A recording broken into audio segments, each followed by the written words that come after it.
hacia arriba. 9:26 de la mañana, Juan Tugones, catedrático de Economía en la Universidad de Barcelona. Juan, ¿qué tal? Muy buenos días. Hola, buenos días.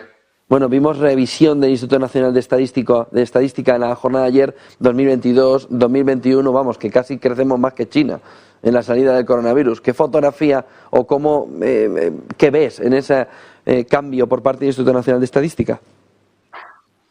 Bueno, intentando ser ponderado, comentar por un lado que las revisiones de las cifras estadísticas, de las series estadísticas, forman parte de lo habitual a medida que llegan datos conocidos con quizás demasiado retraso, pero datos más actualizados y por tanto es una práctica habitual este tipo de revisiones de las series estadísticas. Dicho esto, que técnicamente pues creo que hay que decirlo, también bueno pues esta revisión ha generado una lectura interna a la que lleváis repitiendo durante la mañana, la interpretación desde el gobierno de que los últimos años difíciles no habrían sido tan malos para las rentas salariales, lo cual bueno habrá que preguntarlos a los que perciben rentas salariales si los datos estadísticos ahora revisados coinciden con su percepción, pero luego hay un aspecto, digamos, de una lectura europea que he visto en algún medio de comunicación, pero quizás es minoritario, y es que con los parámetros con que la Unión Europea supervisa la economía española como la de los demás Estados miembros, los ratios de déficit partido por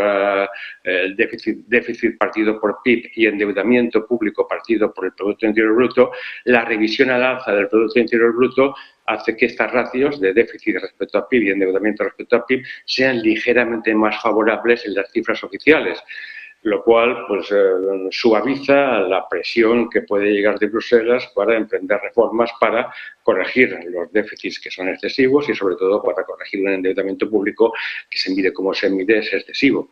Por tanto, a mí lo que me preocupa de esta revisión es que pueda ser utilizada para aliviar o para disminuir la presión necesaria para efectuar unas reformas, para devolver la economía española a una trayectoria más sostenible de déficit público y de endeudamiento público. Si la lectura al final concreta, práctica, fuera esta, aparte de las interpretaciones psicológicas y políticas que se quieren hacer, pues me parecería pues un mal uso de esta revisión, que en principio sería positiva, de que los datos muestran una evolución mejor de la que realmente ha sido, pero si esto desincentiva las necesarias reformas para quitarnos de encima un endeudamiento que se está haciendo excesivamente gravoso y más al ritmo que sube los tipos de interés, podría ser una derivada peligrosa de los datos publicados ayer. ¿Parece toda esta fotografía una manera de hacerte trampas en el solitario? Bueno, ya saben, aquello que se enseña a veces en las facultades económicas de que hay mentiras pequeñas, hay mentiras grandes y estadísticas. Bueno, quizás yo esperaría que los órganos encargados de elaborar las necesarias estadísticas mantuvieran la necesaria solvencia técnica y neutralidad institucional a prueba de por encima de cualquier tipo de dudas. Y lo que a veces se habla en el ámbito político, de que las instituciones a veces son capturadas por los intereses políticos y acaban perdiendo la eficacia o la imparcialidad con que fueron diseñadas, que esto nunca llegue a los órganos encargados de las estadísticas y que los fríos datos sigan esto, siendo fríos datos. Bueno, este es mi deseo. Por no mencionar el caso de España, pues tenemos casos en otros lugares, Argentina, por ejemplo, en que pues los despidos en la cúpula de los encargados de elaborar las estadísticas se fueron sucediendo en el pasado cuando las estadísticas no coincidían con los deseos del partido gobernante. Esperemos que esto en España pues nunca llegue a producirse y por tanto podamos seguir fiándonos de las estadísticas, pero ya digo, pues hay algunas cosas que llaman a la cautela y a pedir al menos que estos buenos deseos que expreso están del todo seguros que se conviertan en realidad.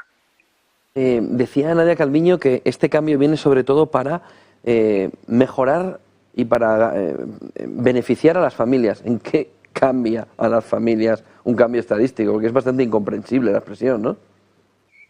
Bueno, son los datos de participación en la renta nacional entre salarios y otras fuentes de ingresos. Yo estaba mirando la nota del Instituto Nacional de Estadística y tampoco se desprende claramente, menos yo no he sabido encontrar esta conclusión con la nitidez que ayer le expresaba la ministra de Economía, y en cambio lo que sí constato es que, curiosamente, otro organismo independiente, y esperamos que lo siga siendo, como es el Banco de España, en los últimos tiempos ha venido insistiendo en que la inflación desatada que tenemos desde hace un año y medio, esta sí está perjudicando sobre todo a los segmentos más de menor renta.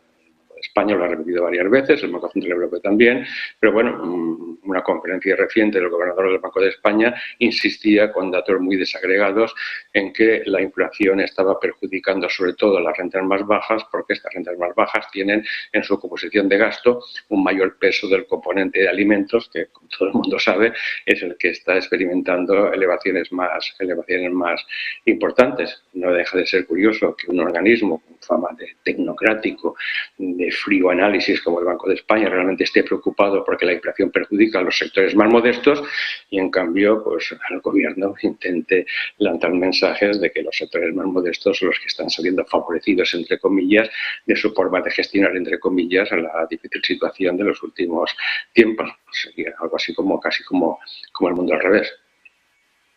Muchísimas gracias por toda esa fotografía. Juan Tugores, catedrático de Economía de la Universidad de Barcelona. Buen día y buenas clases.